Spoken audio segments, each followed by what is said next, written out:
Welcome to episode 226 of Empty the Bench on the Empty the Bench podcast network. He's Tom Albano. I'm Nick Morgasen.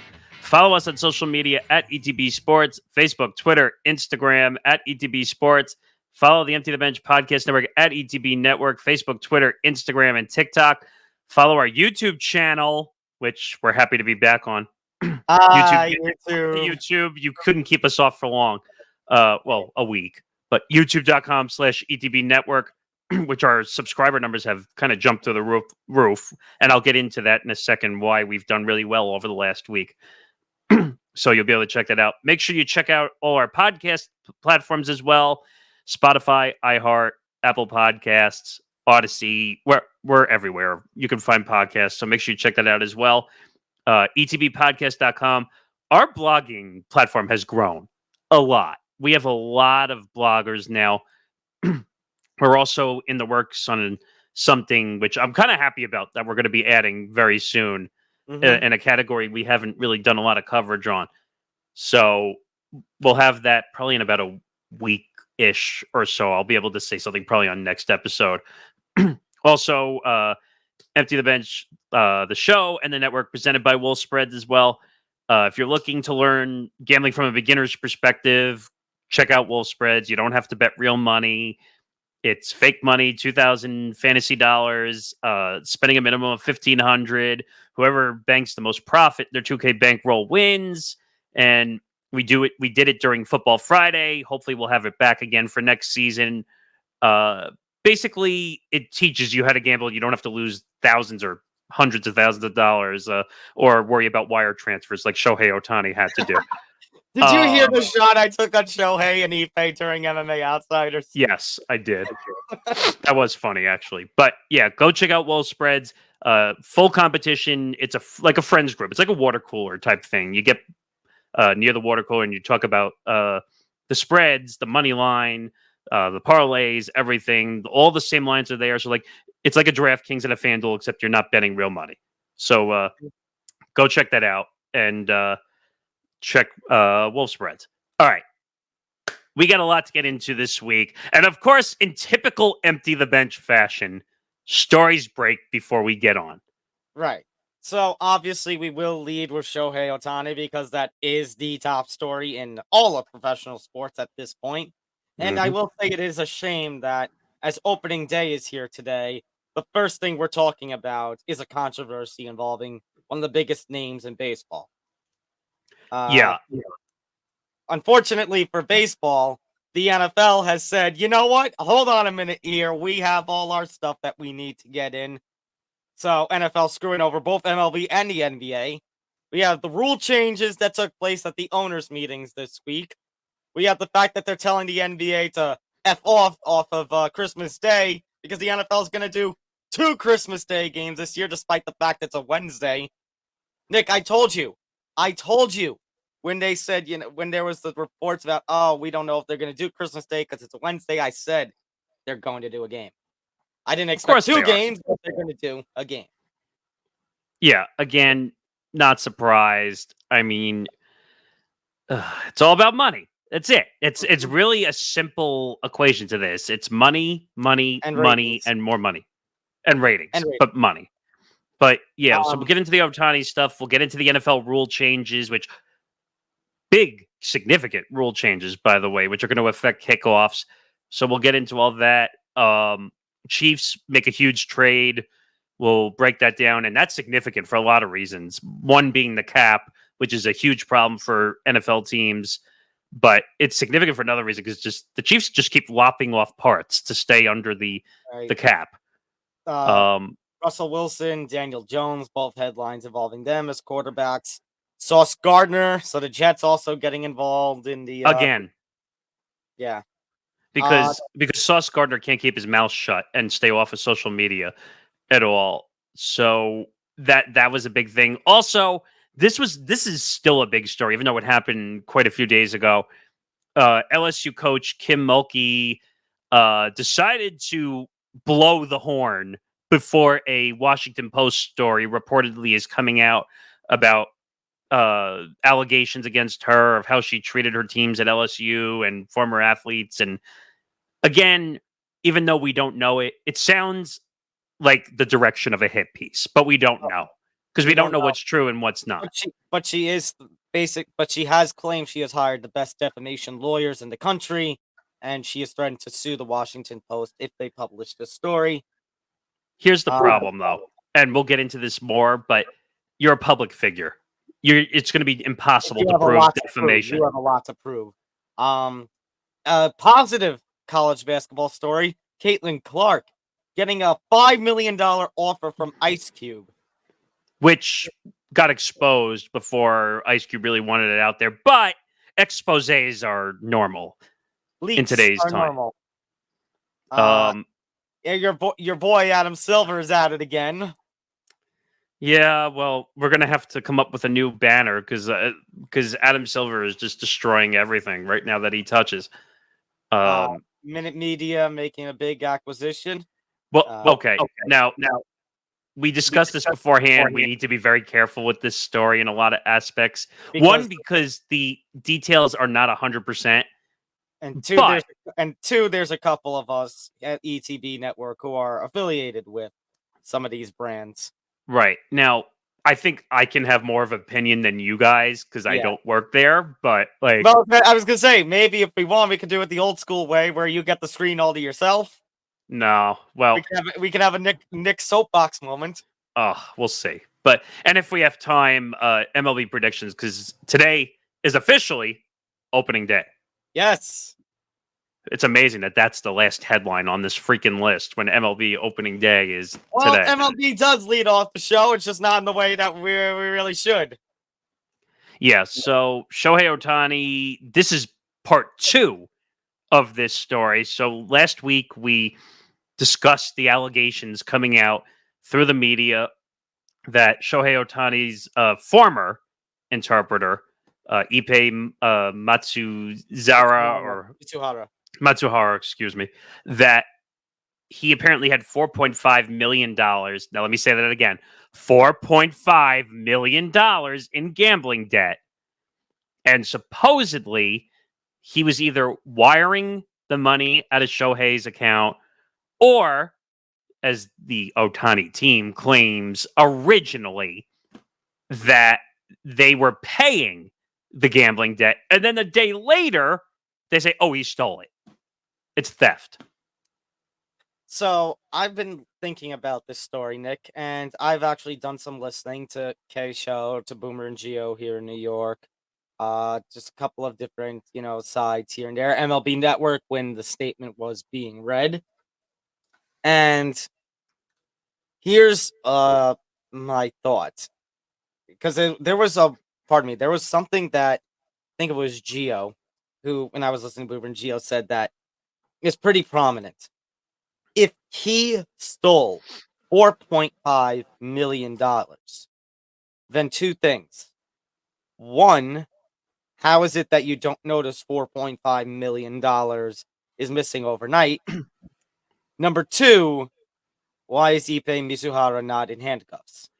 Well, this is what I started to say to you last week, that when you wire significant amounts of money, now they were saying that he was wiring $500,000 checks at a time.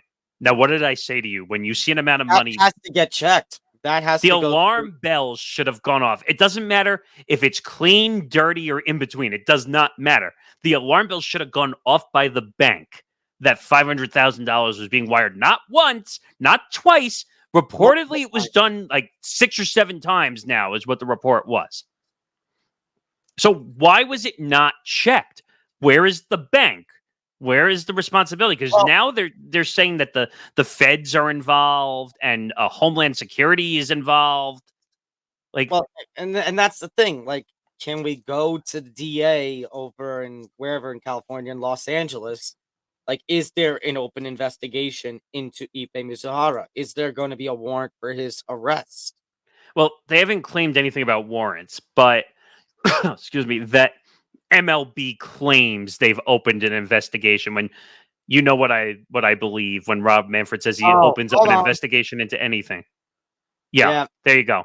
Because I don't trust Rob Manfred as far as I could throw him to do anything. So, and to say, No. Make your point before I go on my I was point. just going to say him opening an investigation means zero. Right. In terms of the grander scheme of things, because again, if we're talking about stealing $4.5 million, then we're talking about criminal charges. We're talking potential civil charges. Now, Boomer and Geo, when they were having their little discussion, they were mentioning, oh, maybe he doesn't want to press charges, and that's why there's been no sort of charges because But maybe wait a minute. If he doesn't want to press charges, why would you come out and say that he stole $4.5 million? perhaps because Shohei kind of feels bad that his friend is going through a gambling addiction. Because, Nick, you'll be surprised.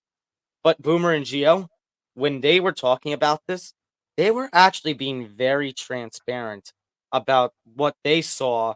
Was it now I can't believe it's 7 years ago when FAN had their own situation about gambling and money being stolen Well, under them. and again, just so people, in case they don't know, the Craig Carden situation with WFAN, which, by the way, he was one of the first to have a tweet thread out, which I thought was kind of ridiculous, by the way. But some of the stuff he was saying was actually right. Like, Because meaning, that's the thing. Like, if it's true that Ipe has a gambling addiction, if there's somebody who can talk about something like this, it's somebody who's gone through the pain of a gambling addiction, like Ray Carden has. right. And the other part of this wrinkle of this situation is the big name is Matthew Boyer, who's the illegal bookmaker, the bookie in California.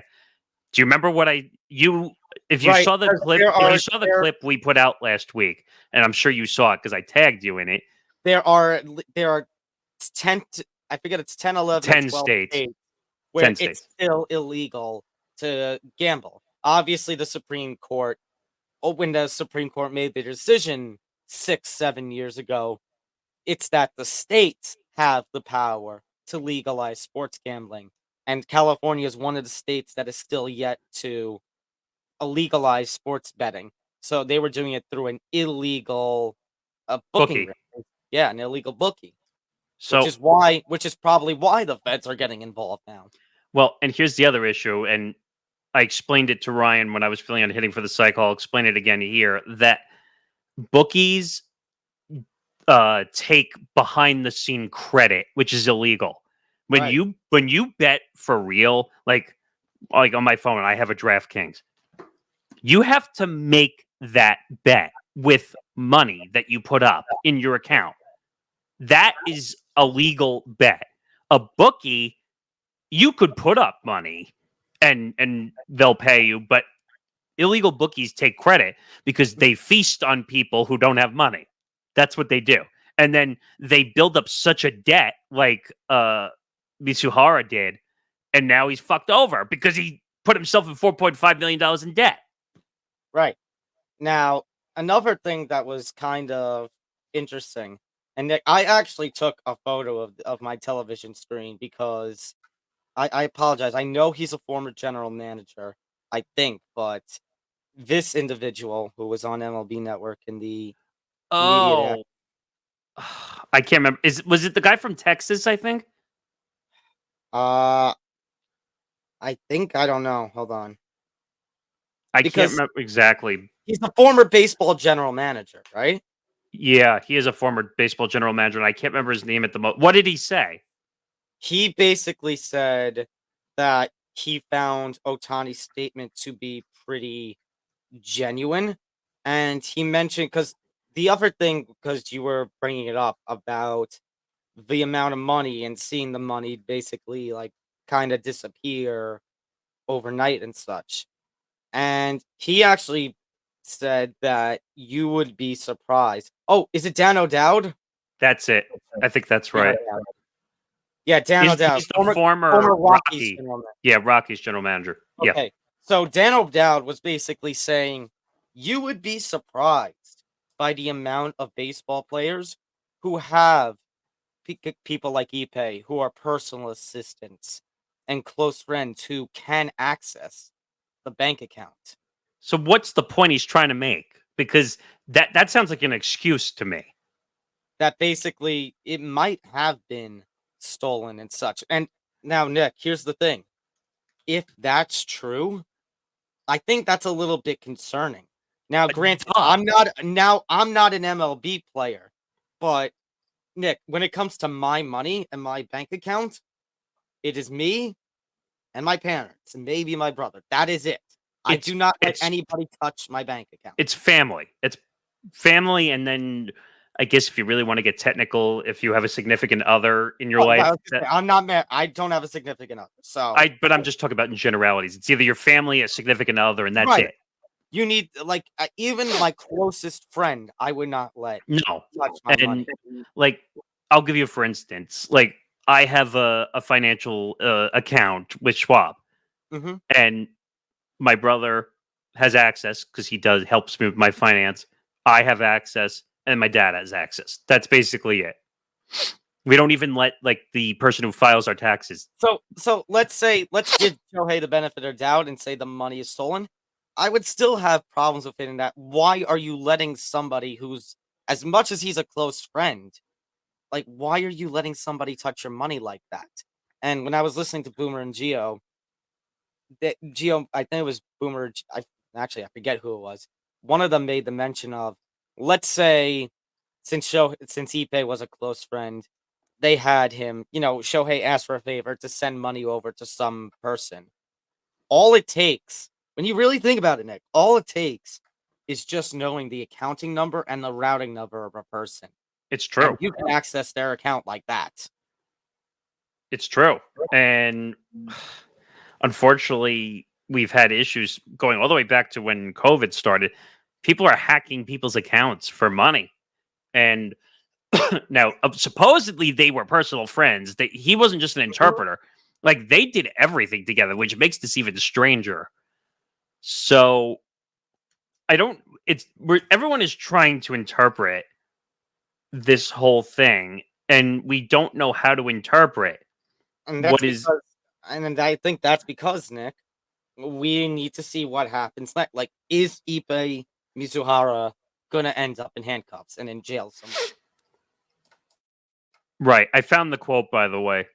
I Mhm. thought that was total transparency. This is from Dan O'Dowd on MLB Network. I could feel his emotion, his anger, and his comments coming through in the way he expressed himself. O'Dowd also added, he only gets one shot at actually telling his side of the story. I thought he did a marvelous job. Now time will tell. I mean, Okay. Nick, He's a GM for crying out loud. Of course he's going to defend the player. But I'll be honest, he says the statement was so long and was so thorough, it sounded like he wrote it himself, which I could buy.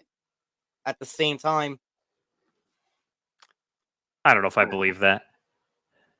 I think, Nick, it's just overall a question. Like you said, like, I get Shohei might feel bad for his friend who was stuck with a gambling addiction. At the same time, You're the biggest star in baseball, for crying out loud. You can't have any controversy.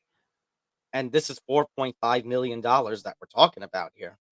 And what really got me angry about this whole situation, originally, when we saw the report, it said Ohtani was going to take questions from the media. That was the big thing. He was going to talk. Media was going to be allowed to respond.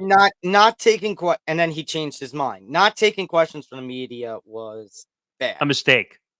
And so it said that he spoke to 70 media members. And then the other weird thing, actually, I shouldn't say it's weird. I kind of expected it. But there were several key members from the Dodgers in the room as well. So CEO Stan Kasten, CMO Lon Rosen, President of Baseball Operations Andrew Friedman, GM Brandon Gomes, and manager Dave Roberts were all in the room. Joe Kelly, who's a friend of Shohei, supposedly, since he's gone to Dodgerland, was also. Well, do you know the irony that he bought Joe Kelly's wife a Ferrari or whatever to get the jersey number? Yeah. People are making fun of him, saying, like, is that money real? Well, everyone's kind of taking their shots at Shohei and Ipe as of late. I mean, I'm guilty of that. So We've all taken shots. Well, so Nick, there was actually an interesting tweet from, I don't know if you know this person, Craig Calcaterra. Yeah, I've heard the name. Yeah. He does a what's it called? A cup of coffee.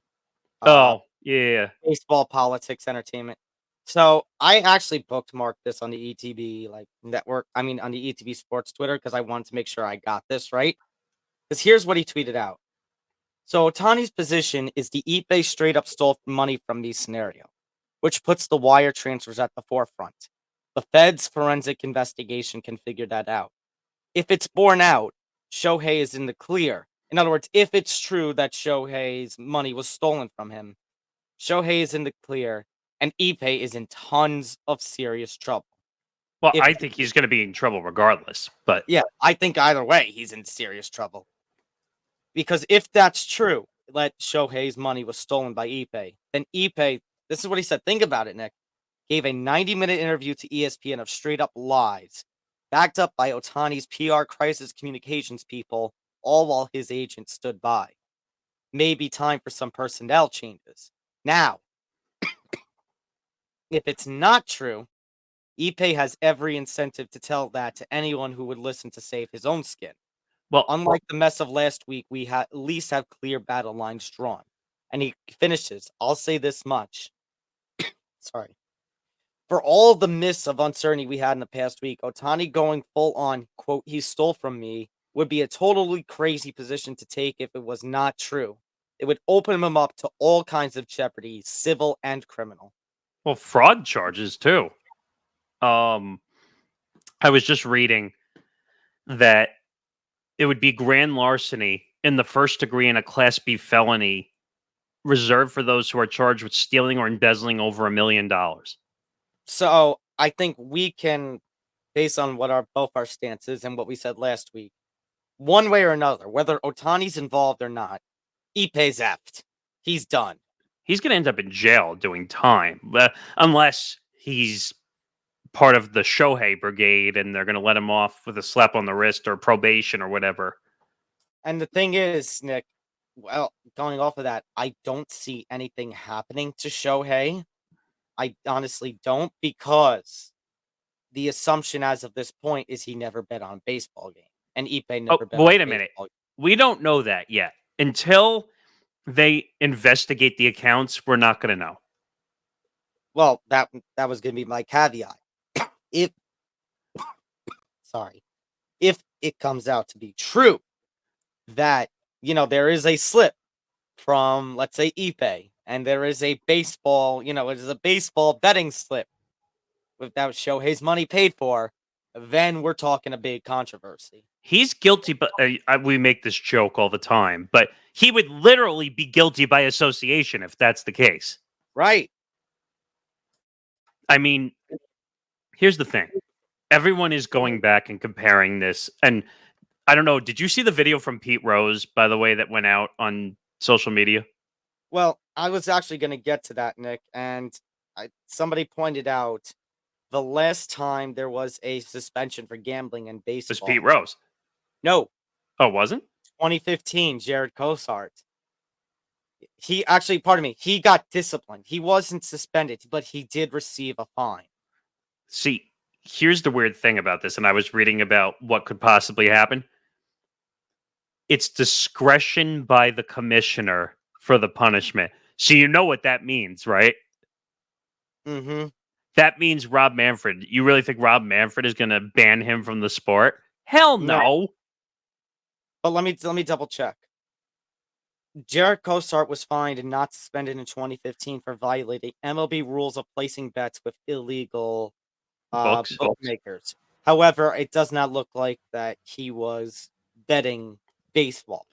Well, okay, so there is rules that you're allowed to bet any other sport. You could go play cards. You could go bet the horses. But it's the matter of the illegal. It's the matter of the illegal bookmaker.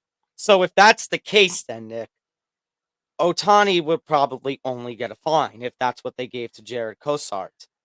But yeah, if one of those slips comes up that it's betting on baseball, now you have to talk suspension. Of course you do, because and of course his team is going to come out after bullshitting both sides, saying originally it was him paying the debt and now he's stealing from me. Was that money that he was technically paying off the debt going towards bets on baseball? So that I think, Nick, basically before we can take the next step in the Shohei case, those are the couple of questions we need to figure out. One, we need to figure out the nature of the wire transfers. Was it Shohei actually paying it off? Did Ipe have access that he could access it on his own? But that still doesn't make sense, and I'll tell you why. Because, like you said before, your name is on your account, my name is on my account. You still have to call the owner of the account for a Right. wire. Right. And let's end, Nick, again, if he did have access and Shohei willingly had access, Shohei willingly gave him access, pardon me, it's stupid on Shohei's part. You're letting a gambling addict control your money?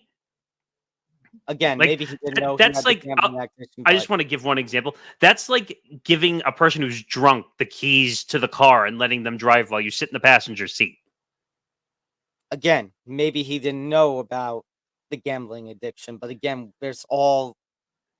we got to figure those details. One, did he have access? Two, is there a criminal investigation by Los Angeles District Attorney? Well, there already is. There already is, because you have Homeland Security and the feds involved. So there definitely is a criminal investigation. Right. Number two. So Okay. that's two. No, I'm saying that's two. Is Ipe going to be in handcuffs? And Probably. number three, when those betting slips come out, is there going to be one on baseball? But here's the problem. There's no way to prove that it's his money being used. Like, it doesn't say, oh, Shohei's money. I know what you're saying. But if there's one for Ipe, Nick, Ipe is Ohtani's translator. Ipe is there in the clubhouse. They're in direct cahoots. I hate to say it, but like, I know that's not the term you want to use, but it's a problem. It's guilt by association, which is like you're saying. And just the whole wire situation is nuts. And I don't care if it's your best friend. I don't care. I know. I agree. And Nick, you brought up Pete Rose, so I'll end on saying this. If one of those bet slips comes out from Ipe, and it was a baseball-related gambling slip, I'm fine with Mob Man Fred not punishing Shohei. I'm not. Wait, Nick. If they're willing to overturn Pete Rose's suspension bar and put him in the Hall of Fame. Thank you. That's what I was expecting to hear. That if it comes out that Ipe had bets on baseball and they can prove it, well, actually, it's not if, it's when they prove if he did it, because they can go back in his betting history. And if you don't ban Ipe and or Shohei from baseball for life, then you've got to overturn Pete Rose's ban. You have to. And now, let's be careful, because we're talking about different eras of baseball from the standpoint. But Nick, here's going to be the difference, because I had a conversation with my own father, and he said he had never been for overturning Pete Rose, even in today's day where, the gambling partners are everywhere, because back then that wasn't the case. But Nick, if an Ipe bet slip comes out for a baseball game, this is direct correlation to what happened in the 70s. Maybe Ipe wasn't, getting involved in the game. Maybe he wasn't a player and wasn't doing anything like fixing or anything. But you're directly corresponding to him. It's still a bet on baseball, which is a no-no. And they have to go off every piece of information that was said by Shohei's team. Oh, we originally were paying the debt. And then you realize 24 hours later, oops, we said the wrong thing. He stole it from us. Well, which one is it? Was it paying the gambling debt, or was Ipe stealing it? Now, the other thing I don't buy, excuse me, is that Ipe came out and said, oh, I didn't realize California was not a legal state. I don't buy that. I don't buy that either. You know which states are legal and which ones are not. Come on. Why are you doing it through a bookie then? That's the problem. That you're betting illegally. You're taking credit, which is putting you in debt forever. And now you're up shit's creek without a paddle. And here's the thing. Like you said, if there's a betting slip and it's baseball, You have two choices. Two choices. The one is the extreme that'll never happen. And you know what I'm going to say. Discipline Shohei Ohtani. Well, you either ban Shohei from baseball or you have to unban Pete Rose And put him in the hall. That's that. And I know that's going to sound extreme. And a lot of people are going to tell me that's extreme. But that's your two choices. I don't want to hear a fine if there's a bet on baseball. If it's any other sport, I don't care. If it's basketball, NFL, NHL, I don't care. I was going to say, Nick, like if it's any other sport, unfortunately, you'll look at that Jared Kosar, that's precedence. Manfred only gave him a fine, which means you would only give Shohei a fine. But if it's baseball, that's the big if. If it's baseball, he's got to get a lengthy suspension. Like, I don't know what, and Rob's going to play the favorite card and say, "Oh well, the Dodgers just gave him $700 million. We can't do that to the Dodgers." Yes, you can. I agree, because Nick, I would say he'll probably only get half a season. I think, Nick, at minimum, because if you want to say, with all the gambling and everything and the culture, how different culture is on gambling, fine. But I would think, Nick, if one of those slips is baseball, at minimum, it would have to be a 1-season suspension. It'd have to be 162. I mean, you know that I have harsh opinion. Like the whole thing on Pete Rose. I think even before this, they need to go back and reassess. And I'm not saying like allow him on the fields or allow him anywhere near stadiums. If you want to keep that ban in play, I'm okay with that. But with the gambling companies now being in bed with Major League Baseball, Pete Rose needs to be in the hall. Again, I don't know how that's going to be considering how gambling culture is seen in the 70s versus now. But if one of these slips comes out from eBay that was a baseball bet, you're not going to have another alternative. It's hypocrisy if they don't suspend him, and if he's involved in baseball. Well, there'll be a part 3 to this. This story is going to go on for a couple of weeks. Questions. There are still more questions we have to answer. Yeah. Let's go over to the NFL now. Talk about some of the rule changes. The owners' meeting happened this past week. Several rule changes that will affect the on-field play. First one is that the hip drop tackle has been banned. There was an expectation heading into this these owners' meetings that this was going to happen. They just want to avoid injuries. That's basically all we can really say about this one. Well, although you're seeing the NFL players coming out basically being very unhappy about it. You know what, though? We're in a culture now where these guys make millions upon millions of dollars. And if these guys get hurt, it costs them their team. So they're going to turn it into flag football to keep people on the field. That's essentially what's going to happen. It's a no-win situation for these players because you don't want to get to the point where they're going to end up with flag football, but at the same time, you don't want an injury to happen and then the bad press happens. So it's kind of... I think the replay assist on some of the other rules are worse, though. Okay, yeah, we'll talk about those. And by the way, Nick, I could end up seeing a point where you're going to have just an old robot at a football league. Because then repairing the robots is just, it'll take 1, 2, 3, and then you could have season after season. You wouldn't have to end it. It's a good point. I mean, but I'm not surprised. They want to stop injuries. Let's talk about the replay assistant. So the replay assistant will be permitted to correct certain calls. Now, I believe one of them is intentional grounding. And I think the other one's unnecessary roughness. And they put pass interference back in. Oh, they put pass interference back in? That's the problem. So now they're going back on their word. If we remember, what was it? A couple seasons ago, not unnecessary roughing the passer, which is really discretionary. Mm-hmm. How do you put a discretionary call on the list of replay assist? You can't. But again, the controversy with the roughing the passer, which we've talked about, Nick, previously, it's the idea of can you stop your momentum? Can you stop your momentum from hitting the quarterback and putting your weight down on him? Well, that's been a problem forever. They're protecting the quarterbacks too much when it comes to whenever you see the big man, when he gets a free clear hit to the quarterback, you make a great play. Then you see that yellow hanky come flying out right next to the quarterback. You know what it's going to be. That's how bad this is now. Yep. The other one is that the replay assistant is allowed to have a look at the replay to see if the quarterback on throwing the ball away, if he was out of the pocket or not, in order to make an intentional grounding call. Again, I feel like that's a little bit discretionary because it depends where you are. If you went sideways or if you went up, like it's discretionary. And if there's any receivers in the area. Right. So, again, we're putting discretionary calls back on the list of things that can be assisted on, which I don't like. Other rule changes. The challenge system. So previously, in order to win a third challenge, you had to win both of your original 2 challenges. That is now going to be overturned. All you need to do is just win one of your first 2 challenges in order to get a third. You know what? I kind of like that because again, you have to work really hard. Like, what happens if you don't use another challenge?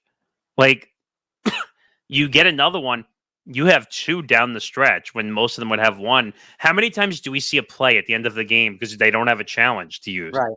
I was going to say, however, they are keeping the rule in the last 2 minutes of the half. You cannot challenge it. It's only that's a typical thing at the half, and then the 2-minute mark of the fourth quarter, the booth takes over because they want to make sure they get all the calls right, regardless. Mm-hmm. And then the other one, which is also could play a big hand, the NFL is now adopting the kickoff system that was previously seen with the XFL. I know the UFL is kicking off this weekend, but I don't know if they're going to be utilizing this kickoff system. I think they are. Yeah. Okay. How it will work is kickers will still kick off from their own 35. However, the other 10 members of the kicking team line on the opposing team's 40 line. The return team will have at least 9 blockers lined up in the setup zone between the 30 and the 35, with at least 7 of those players touching the 35. The other 2 men obviously would be the potential returners who are allowed to return inside the 20. Nobody is allowed to move on the initial kick until they catch the football. Right, with the exception of the kicker and the 2 returners. That makes sense. A part of it is a protection thing, again. But I could see this also being good from a standpoint is, hey, we might actually get the run back on the kicks, which I like. Yeah, I like it. I miss it. Which is something you rarely see. So, I mean, Nick, for all the people might want to crap on the XFL, if there's one thing that they did right, it was trying to use the pace, increase the pacing, and get the more offense and more scoring in there. Nick, you know what I want to see? It's never going to happen because of the NFL and how they use kickers and such. But do you remember how the XFL had the 3-point conversion rule where if you did it from the 10, you got 3 points? I would want to see that implemented in the NFL. You could change games on a dime with that. You loved that when that was first. No, I do. I'm saying that the NFL will never do it because they're not going to put games on the line with all this money and stuff. They're not going to do that. But I like it. Yes, but because it's almost like I'm fine because I know the XFL, they did the 1-point conversion was just from the 2. They didn't use kickers, but honestly, I'm fine with just an extra point kick, 1 point, the 2-point conversion, and the 3-point. That'd be fun. To be honest, I'm kind of bored of the field goal kicks, to be honest. Like, I'd rather see conversions down on the field for more points, not just You sound like a typical fantasy football player. Well, yeah, but I mean, I haven't done fantasy football in years, but yeah, I'd rather have the 2-point, a 3-point, and even like a 4-point conversion. Like, doing it from the 15 or the 20? Yeah, like, I think that would be awesome because then you could say, "Oh wow, like you're always within a possession of a game." Let me ask a question then. So let's say the 4-point. Let's say a 4-point conversion was allowed, and it's from the 15, and Team 1 throws it, Team 2 intercepts it and takes it all the way back. So Team 2 just got 4 points to get themselves back in the game. I don't know how that works because I know on I don't think what happens on a 2-point conversion normally. And they run all the way, they intercept and run all the way back. I think the other team gets 2 points. Okay, I don't know exactly how that works, but I think you're right. But That would be insane. I just think anything that allows the game to always be one possession is good for the game because it keeps everybody interested. More eyeballs will watch. Yeah. You won't get people tuning out. But I don't know if I like the whole you can't move until the football is caught. I don't know if I like that. Well, they say they're doing that as part of injury. A safety precaution. Yeah. The other change that actually came the day we're recording this, and it has nothing to do with the rule set. It has to do with the NFL's planning for the 2024 season. So, Nick, Christmas Day this year falls on a Wednesday. So that means if you're the NBA, you get to say, we don't have to worry about football, right? Well, wrong. The NFL is now going to be producing 2 Christmas Day games, in spite of the fact the holiday falls on Wednesday. Nick, I remember at the end of last season, they said, "Oh, well, the NFL's not going to do any games on Christmas this year because it falls on a Wednesday." And I said, yeah, you're mistaken. They're going to change their mind." And well, here you go. Ho, ho, ho, ho! Merry Christmas! Exactly. I mean, again, this is not a surprise. It all goes back to one thing. They want to destroy everybody. They want to destroy the NBA, which is always their top competitor because they usually have their 5-game over 2 days or 5 games on the same day.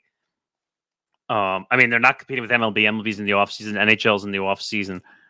The NFL just wants to make money. That's all they care about. And Nick, honestly, the ratings were unbelievable. Agreed. But I don't know if you saw Mad Dog's take on First Take about the whole issue with the opening game in Brazil on streaming platforms. That was on Peacock, which I didn't know about till you told me before. And I actually am on his side. It's rare. Like, usually he's a bumbling idiot and yells about everything. And I interned for that station at Sirius, so I used to see him every day. Mm-hmm. But like, he's on point. And it's the same thing. I don't know if either of these games are streamed or if they're both on TV or not. I don't know. They didn't announce it yet. Usually the Christmas games are on TV. Okay. But the NFL has an Amazon exclusive playoff game coming this season. Right. Well, they did one last season. Oh, did they? Yeah, they did. Or not was that a Peacock exclusive? That was a Peacock. Yeah, well, guess what? It's Amazon. Oh, no. 2 playoff games on streaming? Yeah, well, we're getting an Amazon exclusive, which I'm not happy about. Okay, But by the way, here's the statement. This comes from Hans Schroeder, the NFL Executive Vice President of Media Distribution. Quote, "From what we've seen the last couple of years is really some unprecedented growth, and not just on Christmas, on Thanksgiving too. The last couple of years have had the highest regular season game ever viewed in the regular season," which is true, by the way. right. That mindset, that opportunity, that belief we have that football brings people together. That's even truer on these big holidays that happen throughout the year. When we saw the viewership from this past year, really our fans spoke. We certainly saw and believe that they are very much enjoying and wanting NFL football on Christmas. Which, by the way, that's actually a big reverse from what happened in the 70s, that people were outraged that the NFL played on Christmas. Well, it's because people need something to watch now during the holidays. So, in terms of how the scheduling is going to work, because the scheduling is going to be a little weird this year, Nick, because we have an early Labor Day. September 2nd is the first Monday this year. So, that weird rule you and I were talking about. Yeah. Right. So, let me do some calculations before I finish Hans' statement, Nick. So, September would be 4 weeks. 4 full weeks in October, and then a Halloween Thursday night. Oh, jeez. 9, 10, 11, on 12. Amazon. Right. Oh, by the way, so that means usually Thanksgiving is in week 12, right? Right. This year, Thanksgiving would fall this November 28th in week 13. And then that means Christmas, Nick, would fall at the start of week 17. So it's a little You missed different. another rule also. The they're moving the trade deadline up a week to week 9. Oh, wow. Okay. So basically, no, the reason I brought up the week numbers, Nick, is because Hans's last part of the statement. So what we're going to do is we're going to play a couple of games like we've typically played for well over a decade, probably more than that, on Saturday of week 16. And then come back Right. and play a couple of games on Christmas Day on Wednesday. Okay, based off of what Hans is saying in that last statement, so even though Christmas is now during week 17 instead of week 16, they're still going to do the Saturday games during week 16. My assumption then, Nick, is what they're going to try to do, the NFL schedule makers. If let's say it's like last year where there are 3 Saturday games during week 16, that's 6 teams then that play. My assumption is they're going to try and find a way to make sure that based on how the NFL matchups will go, because we know the matchups, we just don't know when they're going to fall in the NFL season. Have 4 of those 6 teams turn around from Saturday of week 16 to play Wednesday of week 17, which means they would play the Christmas Day. So that way you don't have a scenario where a team plays on Sunday of week 16 and then has to play 3 days later. Well, here's a stupid thing. Why don't they just pick different teams so they don't play so close back-to-back games? Or actually no, that would mean that actually there should be 8 possible teams because then there's the week 16 Thursday night. That's my point. So that there should be more teams. Okay, so but Nick, based on that, based on how the Christmas Day falls on the Wednesday, I think they're right. And I was watching Jaguar Gator 9, the YouTuber. He's right when he says basically those 6 teams, or the 8 teams if we're going to do a Thursday night football, 4 of those teams are going to have to be the teams that play on Christmas Day, because otherwise you're going to have scheduling issues. That's true. You're right. I don't know. I'd be fine with one Christmas Day game. Like, they need to stop taking advantage of people because they know people are going to sit and watch. It's the same thing with the streaming stuff. Like, they boast about the fact that they had like 23 million people watching the Peacock exclusive game on Christmas. Well, here's a genius statement, you morons at the NFL. Why do you think 23 million people watched the game? Do you know why? Because people are home and it's the holidays and they need stuff to watch. Because it's the only place to get the damn game. Oh, you're talking about the streaming exclusive games. Yes. Yes, because it's the only, because people want their football fix. So I don't want to hear shit. They're claiming that, oh, well, it's popular and people want to go to stream. No, you morons. They don't want to go to streaming. That's the only place they can get the damn game. It's not the fact they want to go to those platforms. It's a matter of they have to go to those platforms to get their fix. The NFL has forced our hand now to the streaming platforms, except for Red Zone, really. Unless you're watching locally on your CBS or Fox affiliate. But Nick, when it's the playoffs or when it's those exclusive windows where there's only one game, there is no Red Zone. You have to watch that game. Right. Excuse me. But my point is, they're claiming that 23 million people wanted to go to the streaming platform, which is a complete falsehood in every way, shape, or form. It's not right. It's incorrect. Right. All right. Let's move on to some other headlines in the NFL. L'Jarius Sneed gets traded from the Chiefs to the Titans. Man, you go from the Super Bowl champions to a team that's going to be entering rebuild mode. That's an oof. Hi, Tyreek Hill. Yeah, so let's talk about that because, Nick, a couple of seasons ago when Tyreek Hill got traded to Miami, you were like, uh-oh, this is going to be trouble for Kansas City. And it seemed to be that way this season when the offense just sputtered. And yet they're going into this season on back-to-back Super Bowl championships. Can the same happen with a big piece of their defense like L'Jarius Sneed going away? It's going to be tough. Again, part of this has to do with cap issues because they would have been way over the cap if they didn't trade him, and he wanted to be paid. Right. So, which I don't blame both sides for, given the Chiefs' sound success without Tyreek, and given Snead's status as one of the best corners in the NFL right now. That said, Nick, if I'm the Chiefs right now, when next month with the NFL draft, they better find a really good young corner who can fill this slot. Right. And by the way, no NFL team has won 3 consecutive Super Bowls in the Super Bowl era. Yeah. So we're talking about history if the Chiefs were to win again. So I shouldn't be doubting the Chiefs. I just don't know if a blow to the defense like this, unless they find somebody really good in the draft, can help them. I mean, when you have Patrick Mahomes, you always have a chance to win a Super Bowl. Right. Always. And that's the thing. If the Ravens and the Bills and Dolphins and how they were last season couldn't beat the Chiefs have to be cemented as the favorite in the AFC still. Even though I think the Ravens got better at the running back position, picking up King Henry. But I think Philadelphia is down a peg with whatever's going on in that situation in Philadelphia. I mean, they got Saquon, but I don't think that's better by any means. Well, they're going to have to enter this season with a lot to prove after the disastrous collapse that they had. I mean, what did they start, like 10-0 or whatever? 10-1, and then they won 1 game after that. And that was kind of insane. Right. That was the Christmas Day game against the Giants, which they almost lost.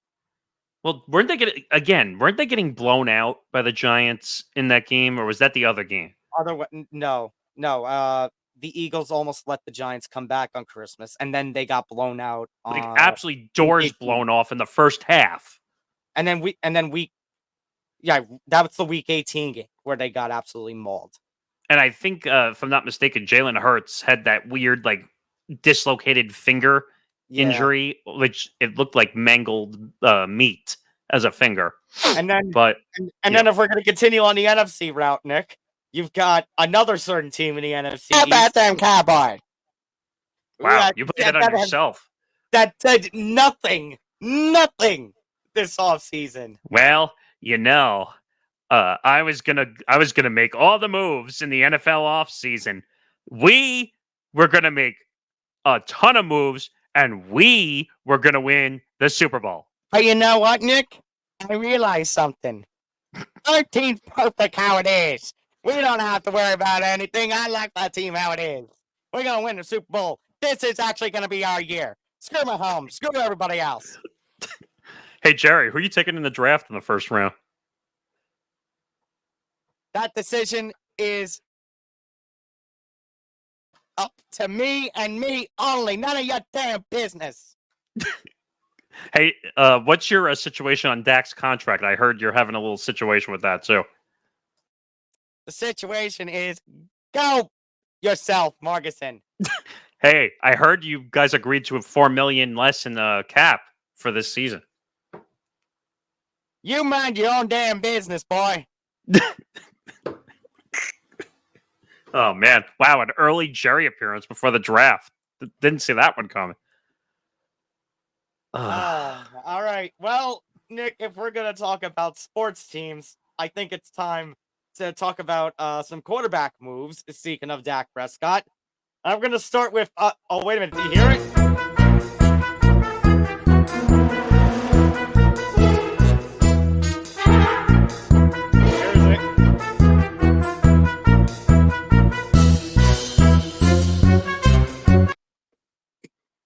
Steelers country, let's ride. This is going to take some getting used to. Oh, man. So, we get news from the quarterback side of things with Pittsburgh, and we find out, according to Mike Tomlin, that Russell Wilson is in the pole position to be Steelers QB1. No crap. You mean Russell Wilson versus Justin Fields versus Kenny Pickett when you actually had him? I'd go Russell Wilson every day. I mean, you're only paying him $1.2 million while Denver's paying him $37.8. Now, remember what we talked about, Nick, last week. He's on a very short leash, though. If after 4 weeks, he's just as much of an F-up as he was his first season and a half in Denver, then Justin Fields is there to usurp him. I mean, that was kind of confusing. Number one, that the Bears only got a 6th overall in 2025, and if he plays 51% of the snaps, it goes up to a 4th overall in 2025. 4th rounder, I should say, in 2025. So they basically stole Justin Fields for nothing. The Russell Wilson situation is bad. Russell Wilson's become the laughing stock of the NFL, and put the religion and God stuff to the side, because that's a whole nother situation in itself. But I Justin Fields is going to be quarterbacking this team at some point. I'm willing to put my name to that statement. Well, Nick, one of two things is going to happen. Number one, either Russell Wilson is going to be so bad and Justin Fields won't be much better, to the point where Mike Tomlin's consecutive streak of consecutive winning seasons is going to come to an end, or Russell Wilson is going to have a resurgence like no other quarterback. Unless, Nick, there's one thing. Unless, in typical Steeler fashion, they do just enough but not enough and end up finishing with a 9-8 or 10-7 record. Well, didn't they go 10-7 this past season, if I'm not yeah. mistaken? Yeah. And by the way, like in any other division, that would have been first place if it wasn't for the Ravens and the Browns. I mean, that's just above 500. So I wouldn't say every division, although the NFC South and AFC South, you can say yes. So I'm done with Russell Wilson. I'm done with all the... You don't want any more Let's Ride? I mean, it's fine. It's funny. It's great during Football Friday, but he's not a good quarterback anymore, in my opinion. It's And he's taking a little slow. bit of a step.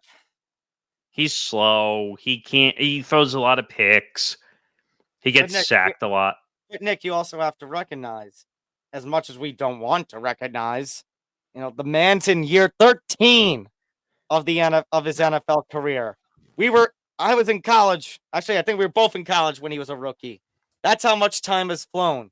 Unfortunately, this is kind of typical where quarterbacks start to go on their downward trend. Deteriorate. Yeah. I'm kind of curious. I'm just looking it up. 2012 was his rookie year. Yeah. I was in high school. I think it was, I graduated 2011, actually. Nick, was a few weeks into, actually, I don't even have, it was a few weeks into my first ever semester of college when the Fail Mary play happened. Oh my God. That's nuts. I just don't see him being the quarterback. And I think that 6th overall pick is going to become a 4th overall pick because Justin Fields is going to play more than 51% of the snaps. So it's still great value. Moving over to another quarterback who has some injury concerns, Daniel Jones.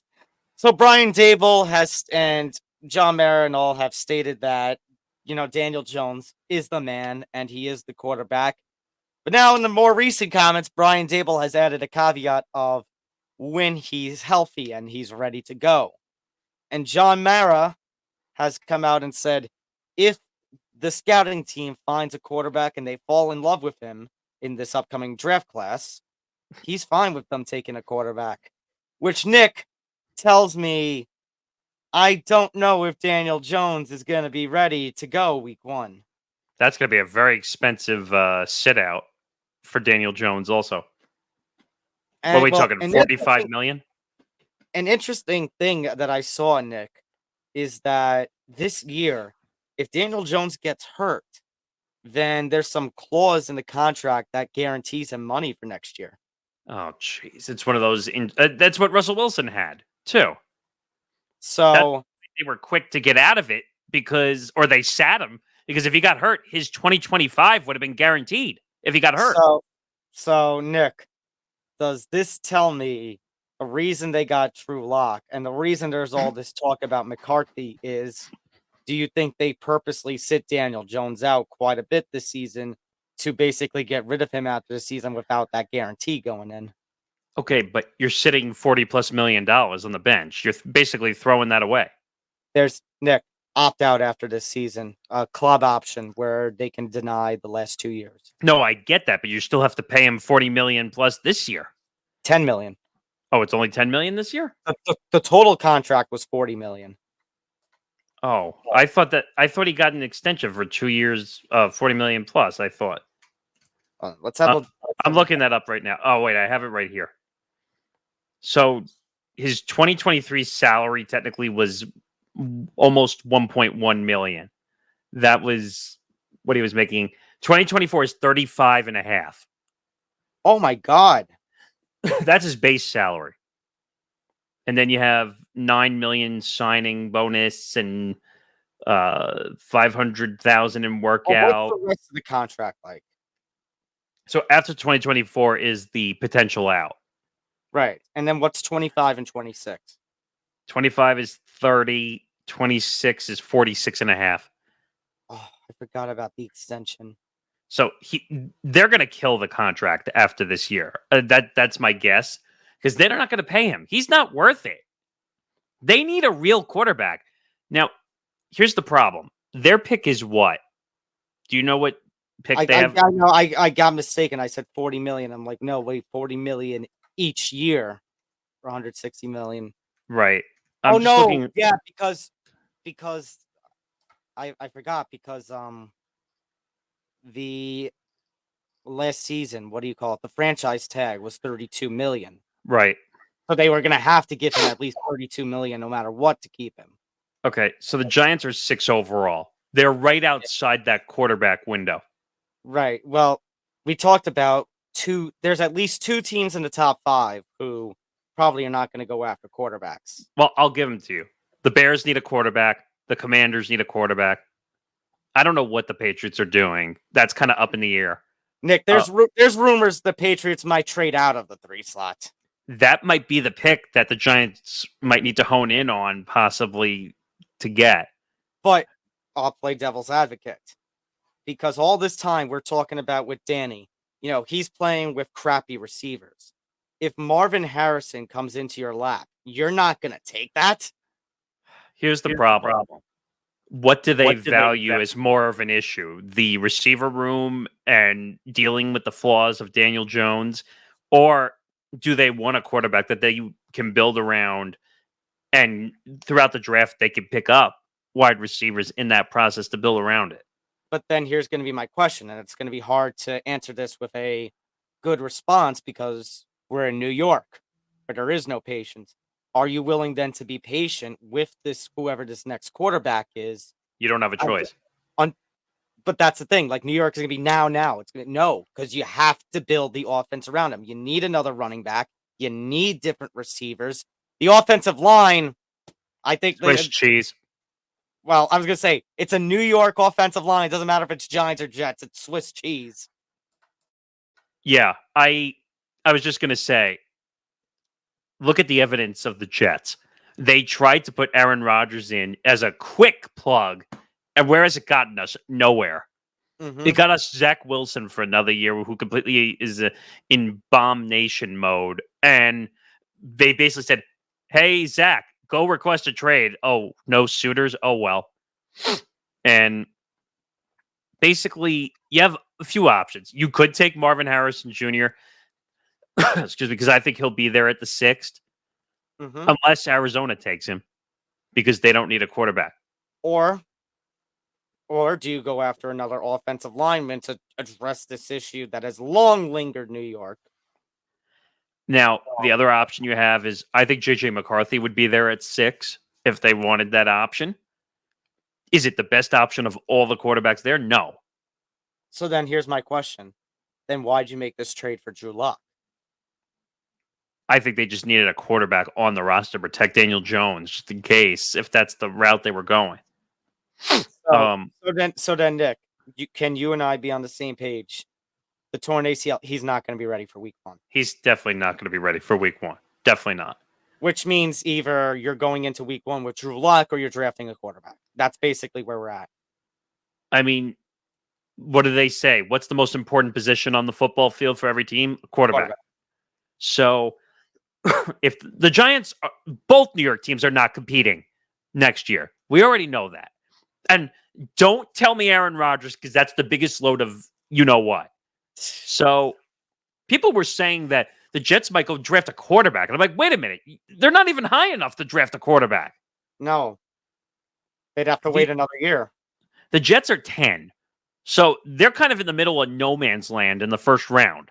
Unless they're somehow going to trade up with the Patriots, which I will laugh my ass off if that happens. The pick I could see them going towards is Arizona at 4. That's really one that I could see possibly being moved.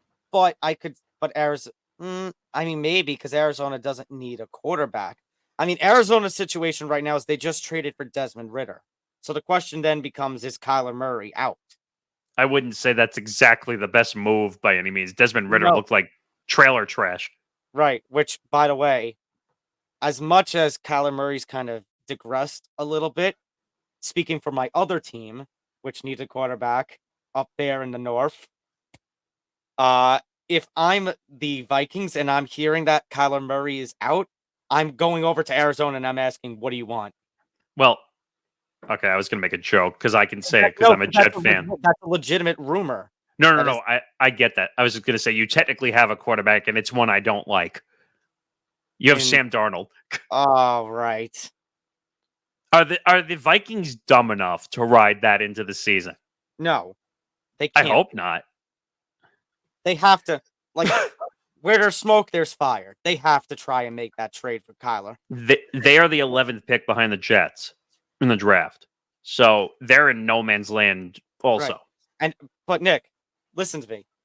If you get Kyler Murray, yeah, maybe he's degraded a little, but then you have that. You just got Aaron Jones for your running back. You still have Justin Jefferson and Addison as your receivers. You probably could save your team if you get Kyler. I mean, we're still hearing the rumors that Justin Jefferson possibly wants out of Minnesota. I don't buy it, by the way. I don't buy it either. I do buy that he's upset with what's going on in Minnesota. That I buy. But if they get Kyler and they just got Aaron Jones, is that enough to show a sign of, look, we're trying to compete? We're trying. They shouldn't have gotten... first of all, I like Madison. They should not have gotten rid of him. I did too, but he would have been an RB2. You can't make Aaron Jones an RB2. No, but I'm saying they should have just let Madison be a 1. He's a really good running back. Like, I don't know why Minnesota, for some reason, was just cutting people based on money. Well, that's the NFL for you. Well, cap sport. Yeah. All right. Let's keep going. Let's move over to basketball. We're going to go over to college basketball, actually. Something we never really cover on this show, but it is March Madness time, of course. Yeah. And after an LSU victory during the March Madness, Kim Mulkey took to the press conference, and before anything... The podium, yeah. Right. Took to the podium, and before anything, actually released a statement in which she addressed an unreleased report by the Washington Post, in which she basically said that the Washington Post and some of its writers had reached out to former players, including former disgruntled players, about Mulkey and about treatment under her, etc., etc. And she basically said, I don't know what the story is going to be about, but I'm not going to stand for this. And she said, I have hired the best defamation lawyers in the country. And if the Washington Post puts this story out, I'm going to sue. See, her mistake was saying, I hired the lawyers and I'm going to file a defamation suit. You could have kept that private until something happened if you really wanted to fight a story coming out. You want to voice your displeasure that there could be a possible hit piece coming? That's fine. Again, allegedly, because we don't know what it is. Right. Again, and this is something we talked about, and this is something I know from getting hammered in with journalism class. The burden of proof is going to be on Mulkey. She has to prove that the story is false and was done intentionally with malice, knowing it was false, which I don't think you're going to be able to do. And the other big thing that people forget when it comes to this, she's a public figure. Right. That's when you're a public figure, or as they say, a celebrity, you don't get that protection. And Nick, to add another wrinkle to it, we're talking about former players here, and she mentioned disgruntled player. I mean, what if the disgruntled players are right? Their experiences under Mulkey can't be exactly written off. But the one thing, and I told this to you beforehand, is I don't like when reporters purposely go to people that hated you to write a story. But she said both players and disgruntled players, which means... And coaches, yeah. So ultimately, the question's going to come down to, what is this story about? But Uh, my other question would be is what's the motive by the Washington Post? Maybe they got some sort of tip on something, and No, they no, don't. but I get that. And I understand like you in the journalism world and Zan and people who've written journalism world. When a story is a trending story, you're looking for all the information properly to put a story together. But what is the motive to writing this piece by the Washington Post? They're not a sports. I mean, they have a sports section, but they're not sports But there's gotta, affiliated. but it must. Maybe it's something serious. I mean, Nick, if we're talking about a story coming out, something like the Northwestern situation of hazing, Agreed. or Yeah. heaven forbid she used a certain slur, that's going to be a whole big controversy that a story is going to be worthy of. And again, if she did something like obscure, obscene to the point where where we're going to be on this show in a couple of weeks and we're going to have to break that whole situation down, then of course she's at fault and she deserves whatever she gets punishment wise. But you know what my reaction is going to be if this is a hit piece. And we see this all the time. We see this in politics more than we do in sports. And not that I like this name that I'm about to say, but Uh, look at all the Trump hit pieces that come out. And I'm not a Trump supporter by any means whatsoever. But how many fictitious pieces do we see come out because certain politics don't like what he does? Is my point. This could be a whole sports of politics issue, which how many times have we had that discussion with stories on here? Colin Kaepernick ring a bell on that a little bit? well, again, we're not going to know anything until we find out what this story is about and what the whole purpose behind what was going on there was. And I think the team was distracted. They almost lost their next game. She claims the team was not distracted. She claims that there were no issues. I mean, Well, you literally called out a reporter at your press conference. I was going to say, so then my question to you is fair or foul? Did she do the right thing trying to get out in front of this story? Did it come at a detriment to the team? Um, again, Do you it's think, kind of it's a Nick, tough do you spot. think, do you think if this statement, she said, I'm not going to take any questions at this time or anything. Well, actually, this was the first time I'd ever heard of anything. So maybe she knew about it before certain press did. My question was basically going to be if she just released this as a written statement or went out on social media or something, would it not have as bad of an effect? The problem is it wouldn't have been just a written statement because if that happens, it comes out as a written statement. The media is going to bug the shit out of her after the next game. Excuse me. So there's no such thing as a written statement anymore. Everything is open to digital media and the media itself. So everything is going to be discussed. That's what I just meant. Posting it on social media or going on Right. the athletic website or something. But she would have been questioned regardless of the next win or loss. Fair Well, enough. why did you say this? Why did you make this statement? Why are you going after the Washington Post? Why are you going after the reporter, by the way? And saying the name, by the way, which was a little ridiculous, but it is what it is. All right. A little more positive story. Caitlin Clark, $5 million. $5 million to go to the Big 3 league that's run by Ice Cube. Yeah, so I see this on the Twitter machine or X. Yeah. Yeah, X. There. And TMZ, which you and I used to shit upon TMZ, they seem to get more breaking stories than anybody now. That says Caitlin Clark gets a blockbuster $5 million offer from Ice Cube's Big 3 League, which, by the way, is huge. It's getting all these former players and some college players. It's doing real well.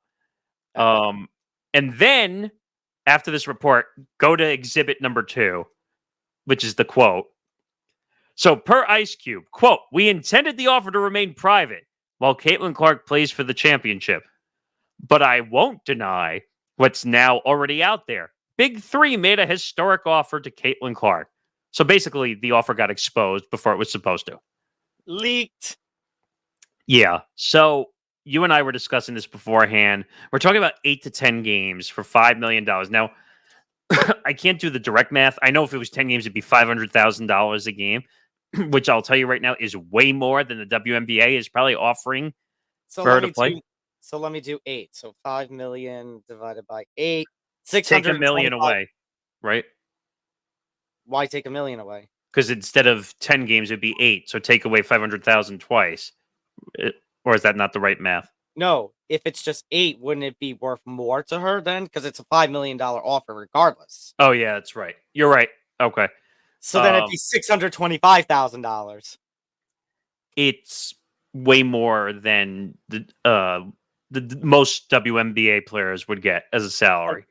Like, first of all, I actually get why the Big Three make an offer to Caitlin Clark like this, because you're the Big Three, like you talk about, you're doing extremely well. Caitlin Clark, one of a kind women's basketball athlete, makes sense. Right. It also Absolutely. makes sense. It would also make sense for Caitlin Clark, despite the fact this isn't the NBA, despite the fact it's not the WNBA. You look at the money figure, like we just talked about. You have to make a consideration on that. It's not you have to make a consideration. You have no choice. Caitlin Clark, I'm going to say it right now. I wasn't going to say this. I'm going to say this. Caitlin Clark has to take that deal. I don't Over the care. W- Oh, Now, no, I wouldn't say well, over okay, the WNBA. let's bring out the other parts of it. In the Big Three's offer, it allows her to compete still within the WNBA. So it's not going to be a question of if the Big Three will allow her to play in the WNBA. It's going to be two things. One, will Caitlin Clark want to play both leagues? And if she wants to play the Big Three, will the WNBA play ball? Excuse me. First, and this is what I was starting to explain to you. The WNBA has no choice. She is such a big name in women's sports. I would even say professional sports In right college, now. well, college sports right now. No, but I just mean in general. Like she's the Right. biggest name in sports right now. Nick, I was going to say, like, she basically blows away any of her male counterparts, even the ones who are NBA prospects in March Madness. I mean, this reminds me, it's not the same thing, but it kind of reminds me a little bit of LeBron coming out of high school. Like the hot commodity has the beginnings of endorsements. Now the difference is it was illegal back then to do any college endorsements or anything when he was in college. Well, I remember a big kerfuffle going on when he got some sort of car, I think, when he was a high schooler. Well, right, because that's against the agent rules at the time. You couldn't accept gifts or money, or that was at a time when you couldn't even accept, like, if a coach paid for your meal, that was against the NCAA Right, rules. And now you have NIL deals that run through college, run past college. Now, I can't remember the guy's name from Oakland, the team that upset Kentucky, Jack, whatever his name is. Oh, that the Buffalo Wild Wings offered him an NIL deal 4 hours later. Yes, which is insanity to me. He won. They upset Kentucky, and they made an NIL offer to him right after. It's crazy.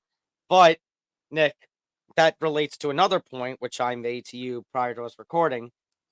If the WNBA says no and you have to take our kind of money, do you remember last time we had a controversy about a WNBA player not making a lot of money and what happened there? Well, you're talking about Brittany Griner, right? Yeah.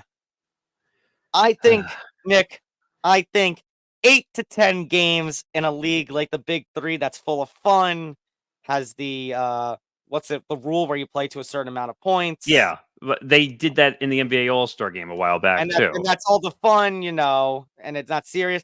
I think letting Caitlin Clark get $5 million for 8 to 10 games is a much better compromise than her going off to play some international league.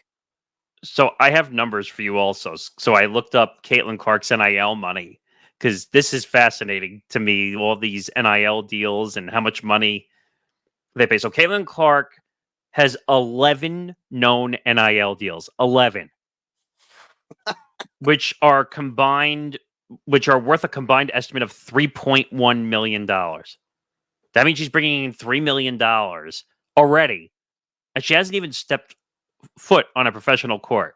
Well, except for the All-Star game. But listen to this. In the WNBA, rookies drafted with the top 4 overall picks in 2024 will receive a base salary of $76,535. Yeah. Are we really still having a discussion about whether she's going to take $5 million?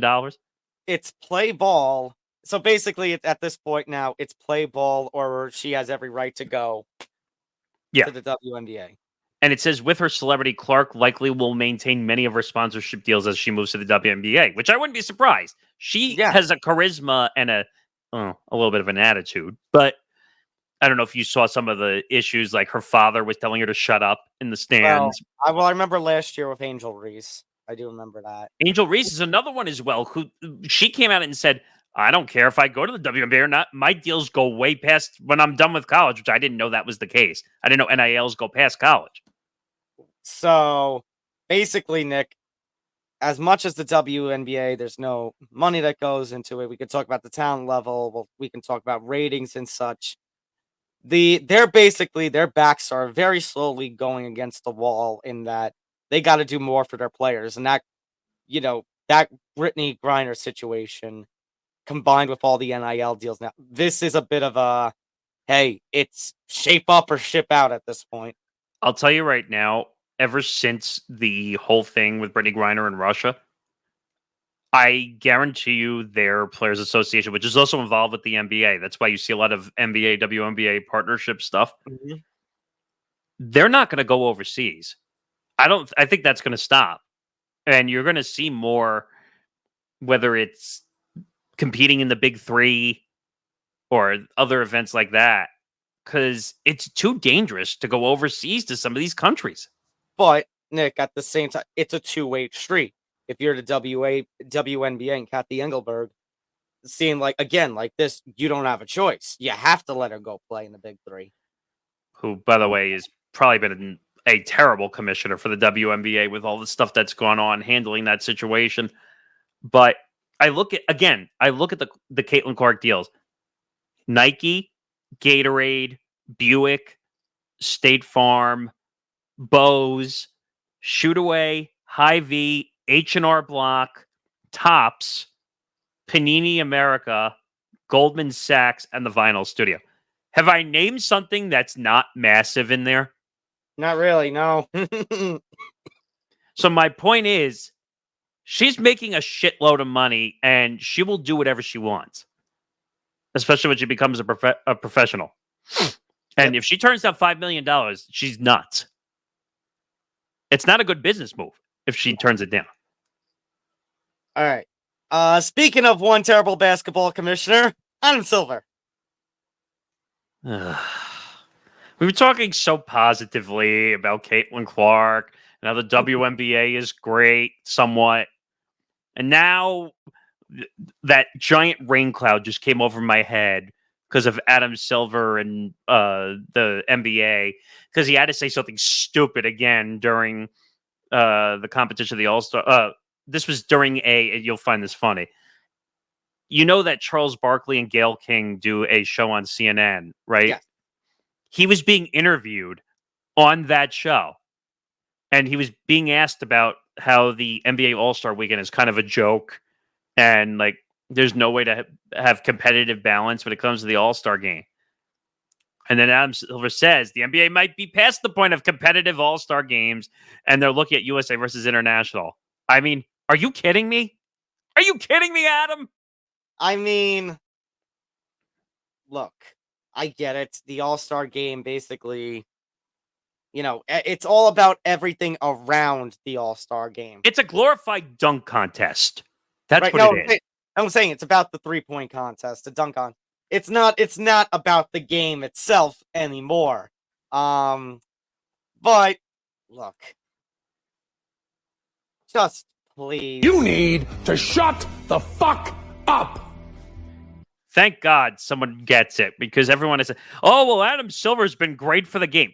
In what way has Adam Silver been great for the game of the basketball? Once upon a time, yes, and I will say the international expansion, yes, but handling of certain situations, no.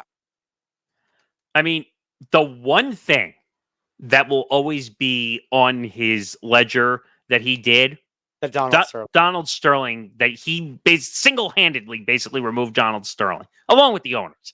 But he came in, ruled with an iron fist, and then after that, he did nothing. And tried to piss off China in the process. Nick, what would a USA versus international all-star game look like? You can't do it. There's too many international players in the NBA. How would you do that? There's more international players than USA players. I'm not. Don't look at me for any answers. I'm just asking the question. Oh no, you asked me a question. I gave you an answer. I mean, the other thing is, wouldn't that be stealing thunder from the Olympics? Well, the Olympics happen when the NBA is not in season. So. No, but you're stealing like the thunder of USA versus all the other international teams at the Olympics. Why would you do that if you know you're doing that every 4 years? Then you take the fun out of that. Well, I was going to say, well, we do it every 4 years. Let's do it every year. That sounds awful. Adam Silver. Yep. Good job. Hold on. One last thing. Stay off the weed.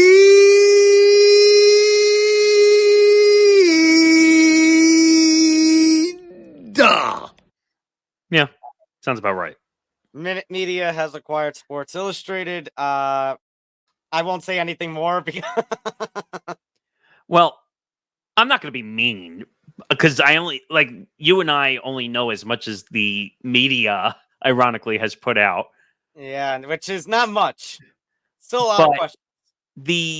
I'm going to take it more from the angle of Sports Illustrated, not the other companies, because that's what you and I care about in this headline.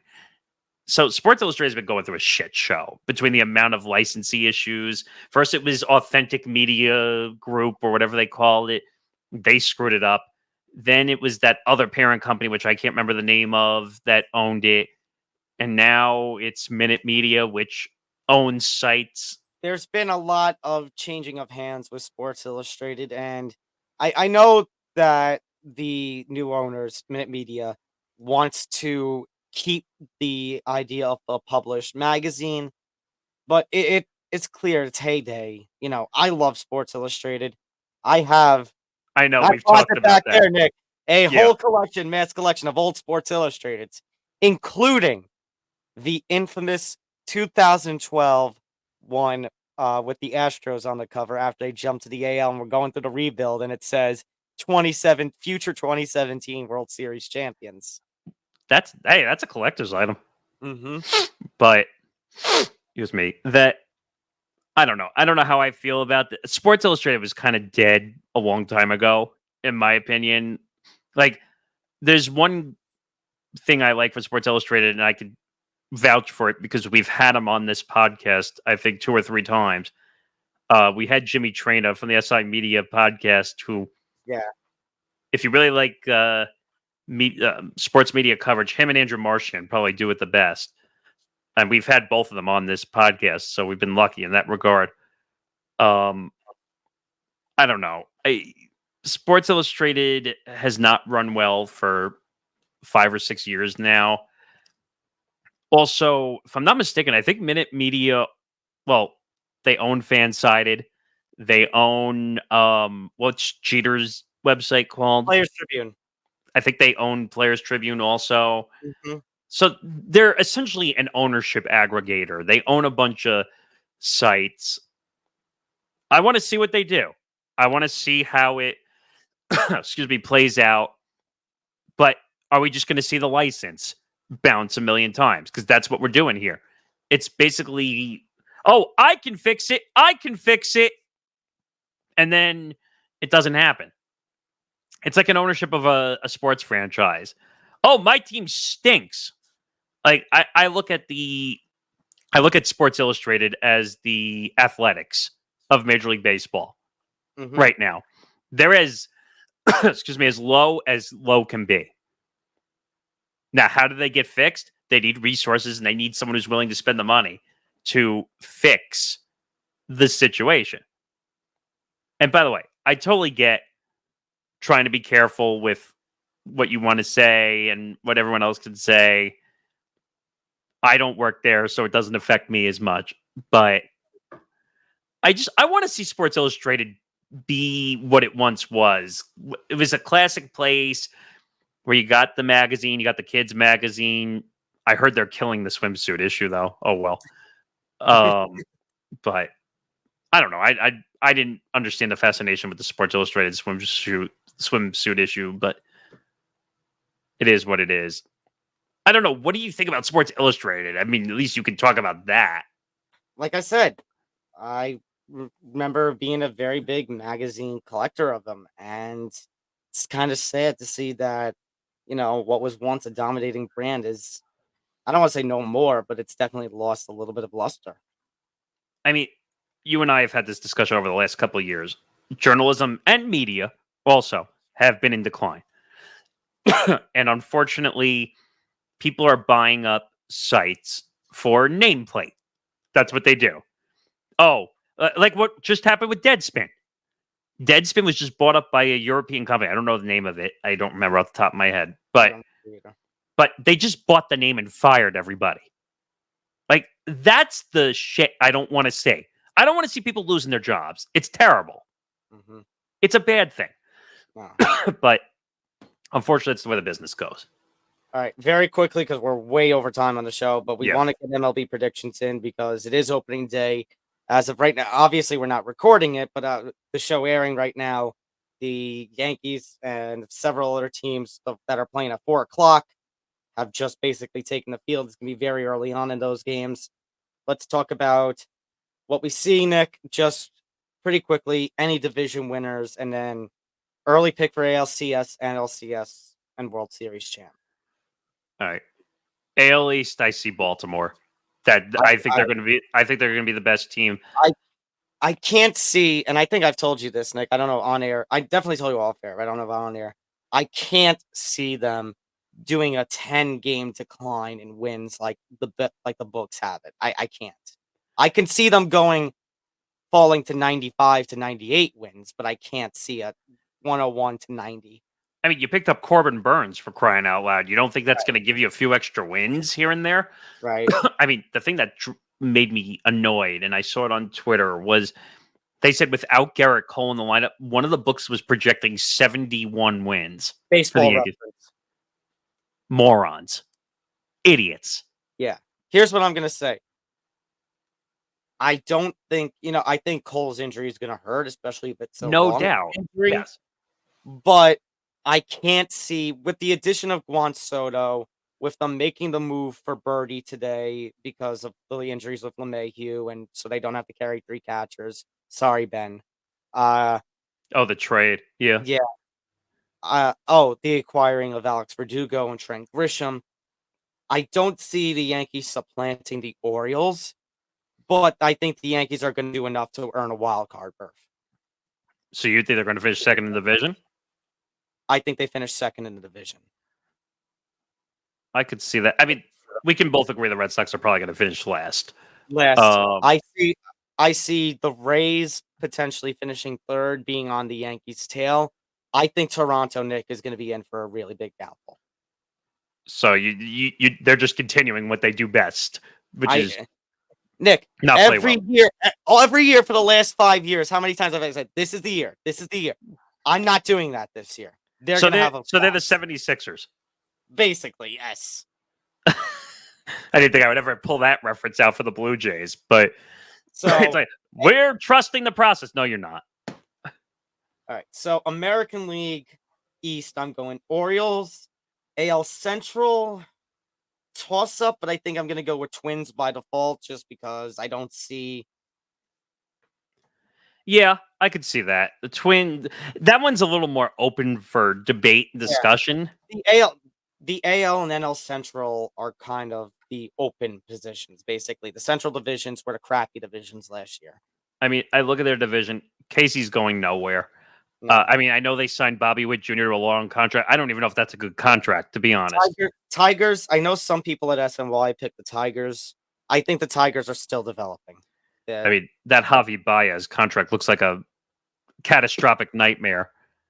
The Guardians. I can see the Guardians, but The White Sox are going to be an abomination, in my opinion. With White no Sox. ace now, with Dylan Cease being traded to the Padres. Right. So I'm gonna go Twins. AL West. This one's a lot closer than people think. I know. So here's what I'm gonna say, Nick. I think the AL West ends up being really competitive. That it gives the AL East a run for its money of best division in baseball. Yeah. I am going to say Houston wins the division. I think your 3 AL wild cards. No particular order. I'm not going to do the 4, 5, 6. Yeah. I'm just going to say 3. I think it's going to be the 3 wild cards: Yankees, Rangers, Mariners. I don't think Houston wins the division. I think their starting rotation is all banged up. Like Do you think they at least earn a wild card? Because Yes. they've been here year after year. They've been the ALCS. You can't count them out. No, they'll be there. And that's all it really takes for the Astros is being there. Yeah. But they have massive starting rotation issues, like more than years past. Like you can't trust that starting rotation right now, and including your 39-year-old ace who's not going to start the season on time, and Justin Verlander. Mm-hmm. I don't like the Rangers winning the division. I think they're going to take a step back after being in the World Series. This is going to sound surprising. I think Seattle wins the division. I think. Ooh, okay. I think Seattle. I think Julio Rodriguez is going to take a jump. I think he's going to fight for the MVP this year, up there with Judge. So I think it's going to be a competitive race. If he wins MVP and he plays the way that we know he can play, they will win the division because he's going to carry that offense. I would put Houston second and Texas third in that order. Who are you doing for your wild cards?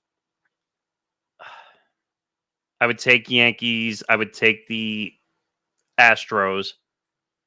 And I guess I would take the Rangers then. So I would do it that way. Okay.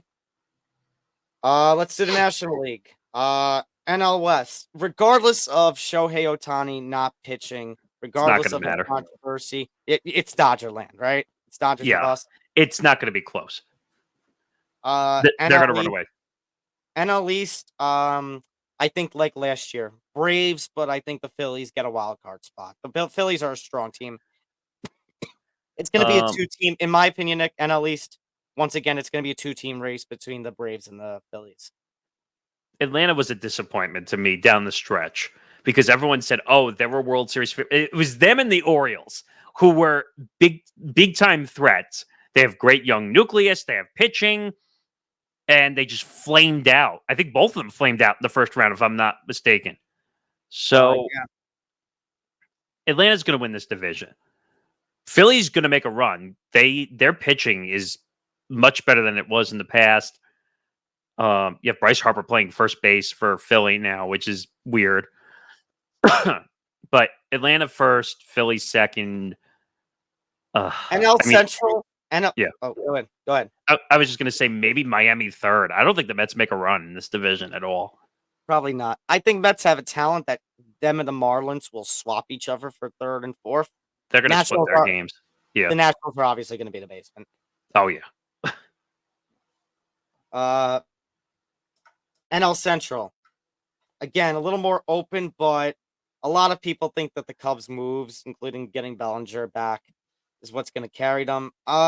Their pitching is rough, though. But I think it's going to be enough that I think the Cubs get the division and they go back to the playoffs. I'm concerned about the Cardinals because they really didn't address their issues in the offseason. Yeah. Pittsburgh is going to be the basement team in this division. That's unfortunate, but they're getting better, but they're just not good enough. They're not there yet. Cincinnati, again, good young team, not ready. Brewers are a team that they constantly could be at the top, but always manage to do something to fall short. They just lost a pitcher for the year. Also, right. Was it Woodruff? I think they lost Woodruff. Yeah. So that's a massive blow right off the top. So it's either St. Louis or Chicago. I think St. Louis has some issues going on internally also with whatever their issues are with the team. Mhm. So it's probably going to be Chicago. And then NL wild cards, I'm gonna do Philly. I say like Texas, Arizona gets back as a wild card. And then my sixth NL team, I'll do San Francisco. So you're out on San Diego completely. I am. I'm not surprised because they spent all this money and they got nowhere. I like Arizona to go back. Again, I still don't think they're good enough to win, but they're going to compete for years to come. They have a great young core. So I think Arizona will get in. I guess Philly always gets into the playoffs. It's just a matter of how far they go. And San Francisco actually made quite a bit of moves this offseason. So I wouldn't count them out because I don't trust Colorado. I don't trust San Diego. They're going nowhere. Cincinnati, again, not good enough. Washington is a basement. Yeah, I get you would be right. I think San Francisco would probably fit there. All right. ALCS, NLCS, World Series. Hmm. I'm going to start with the National League because I think it's a little easier to go over there. I don't see the Cubs. Nick, I see the Dodgers flaming out in the NLDS. Wow. Okay. I think it's going to be an all NE East NLCS. I think it's going to be Braves Phillies.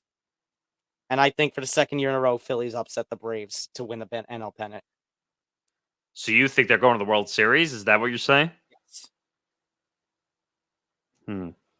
I like your thought process on the all NL East division. Because my train of thought, Nick, is it's one of three teams. It has to be the Braves or the Dodgers, considering all they've done with their teams, or the Phillies, considering the run they've been on the last couple of years. So if we're gonna have our doubts about the Braves and the Dodgers, then I have to go Philadelphia. I think there's going to be too much stress on Yamamoto coming down the stretch just Yeah. because he hasn't pitched a Well- major league schedule. Well, his first game, which he did in South Korea, was trash. Awful. Again, we don't judge on one performance only, but Right.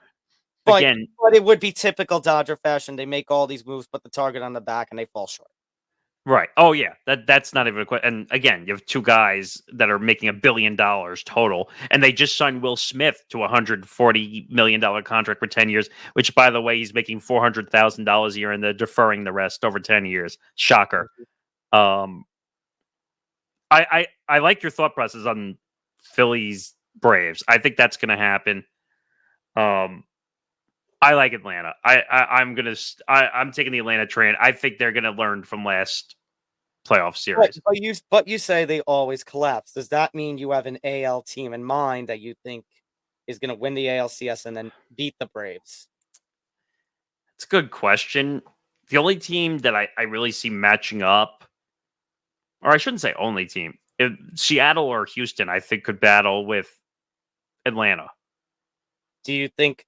Because Nick, a lot of people between ESPN, SNY have actually been picking the Orioles to make it to the ALCS.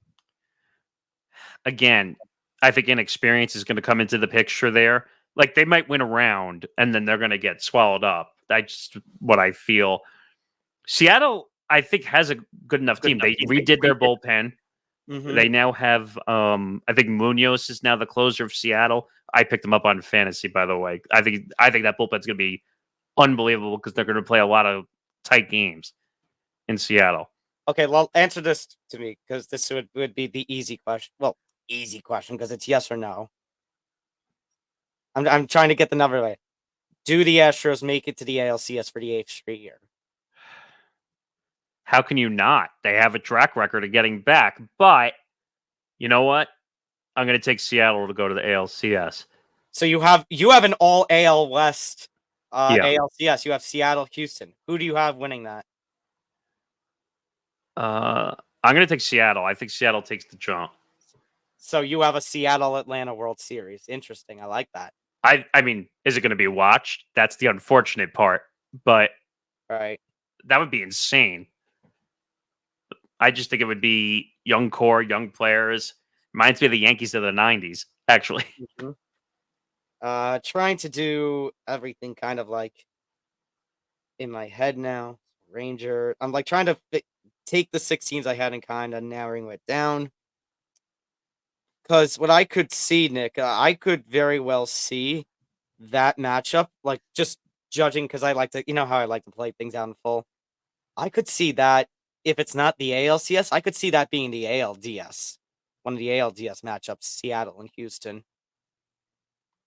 I could see that. I think Houston does go back to the ALCS. I'm going to agree with that. They get their 8th straight.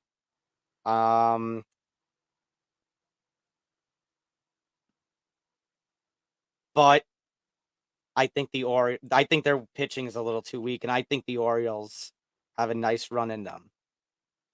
But do they beat Houston? I think they do, but so it's going to be an Eastern Seaboard World Series. I don't think they have, like you say, the inexperience is going to catch up. I think finally, maybe there's a little Bryce bias in me, but I think Bryce Harper finally gets his ring and the Phillies take the World Series this year.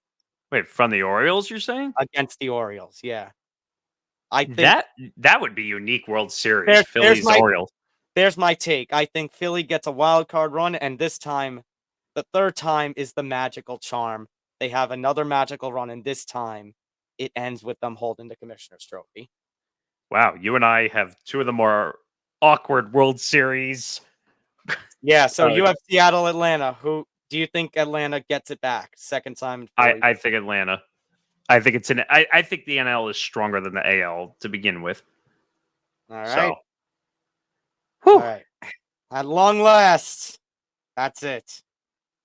We're finished. We made it. Yes. Looks like we've made it.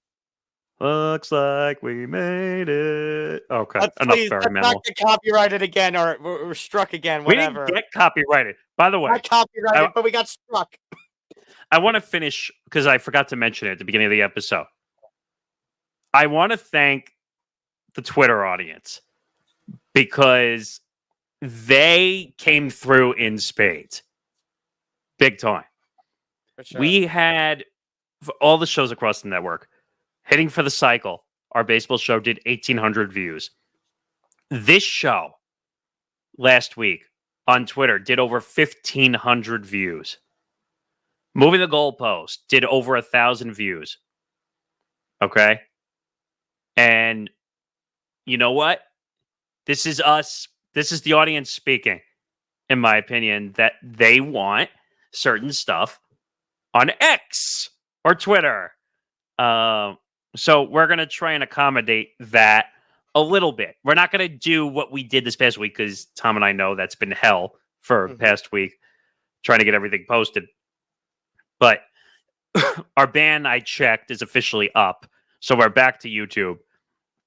So make sure you check us out on our normal YouTube platform, youtube.com/ETB Network, where we will be this week because our ban is up. Thanks a lot, YouTube. You've been there for us at all times. Not really. Yeah, so check us out. 722 subscribers. Here's the deal, everybody. We are less than 300 subscribers away from 1,000. Okay? Hit the like and subscribe button so that when we get to 1,000, we monetize this channel and we start hitting the ground running. We can do more things. We can bring more content. We can grow this network to many more things. We even have things in the pipeline. You know what? I'll make an announcement here for a show that has a premiere date. Okay, because we were talking about this already. So Zan, your co-host, has a show called Bando's Breakdowns, which we've been pipelining and working on for quite a few months. That now has a premiere date. April 17th. Wednesday, April 17th. We don't have a time yet. Still TBA on time.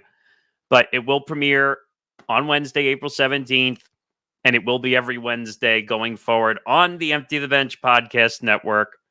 So, what are the social medias? I totally lost track of that at the moment. I'm looking that up really quick. Okay, it's at Bando's Breakdown on all social medias. So go follow it. And Zan is great. He's great on MMA Outsiders. He's going to bring a fresh, unique perspective for college sports, for other sports. I think he even said he would do a little bit of UFC and MMA and boxing there too. So check that out. April 17th, Wednesday, premiere of Bando's Breakdown. So check that out. We're working on another project. Not going to go there yet, but I'll just say it's a unique perspective we have not had here. So that's another project coming in about a week. Make sure you check out etbpodcast.com as well for all our bloggers. Probably have like 7 or 8 bloggers now on our platform covering MLB, NBA, NFL, and a bunch of other stuff as well. So make sure you check that out. We do have our ETB Network NFL draft. Was that in a Next month from now? Yeah. So I unfortunately will not be there. I will be on vacation in Disney with my niece and nephew, but I'll be there in spirit doing some stuff behind the scenes to help. But you'll be there. Ben will be there. Well, I'm sure most of our guys will try to be there. So make sure you check that out. I don't know when that usually starts. It's like 7 Eastern. Usually we start, or when it gets closer. When we get closer, we'll talk about it. But just stay tuned for all that live coverage and everything we have. Okay, I'm going to stop babbling because we are way over our time. Yeah, here. we got to get out of here. All right. For Nick Morgasen, I'm Tom Albano. We'll see you next time on Empty the Bench. Take care, everybody. Good night, everybody. We'll see you next week for episode 227.